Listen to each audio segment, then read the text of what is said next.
The Castle of Otranto is a novel by Horace Walpole. First published in 1764, it is generally regarded as the first Gothic novel. In the second edition, Walpole applied the word Gothic to the novel in the subtitle, A Gothic Story. Set in a haunted castle, the novel merged medievalism and terror in a style that has endured ever since. The aesthetic of the book has shaped modern-day Gothic books, films, art, music, and the Goth subculture. Walpole was inspired to write the story after a nightmare he had at his Gothic revival home, Strawberry Hill House, in southwest London.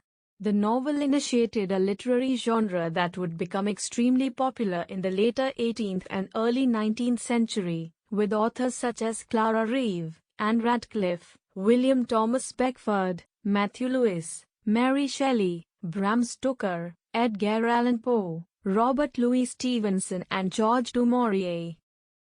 The Castle of Otranto tells the story of Manfred, Lord of the Castle, and his family. The book begins on the wedding day of his sickly son Conrad and Princess Isabella. Shortly before the wedding, however, Conrad is crushed to death by a gigantic helmet that falls on him from above. This inexplicable event is particularly ominous in light of an ancient prophecy that the castle and lordship of Otranto should pass from the present family, whenever the real owner should be grown too large to inhabit it. Manfred, terrified that Conrad's death signals the beginning of the end for his line, resolves to avert destruction by marrying Isabella himself, while divorcing his current wife, Hippolyta, who he feels has failed to bear him a proper heir in light of the sickly condition of Conrad before his untimely death. However, as Manfred attempts to marry Isabella, she escapes to a church with the aid of a peasant named Theodore. Manfred orders Theodore's death while talking to the friar Jerome, who ensured Isabella's safety at the church. When Theodore removes his shirt to be killed, Jerome recognizes a marking below his shoulder and identifies Theodore as his own son. Jerome begs for his son's life, but Manfred says Jerome must either give up the princess or his son's life.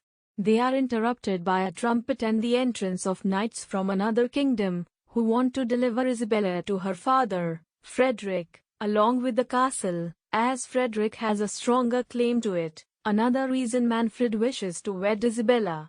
This leads the knights and Manfred to race to find Isabella. Theodore, having been locked in a tower by Manfred, is freed by Manfred's daughter, Matilda. He races to the underground church and finds Isabella. He hides her in a cave and blocks it to protect her from Manfred and ends up fighting one of the mysterious knights. Theodore badly injures the knight, who turns out to be Isabella's father, Frederick.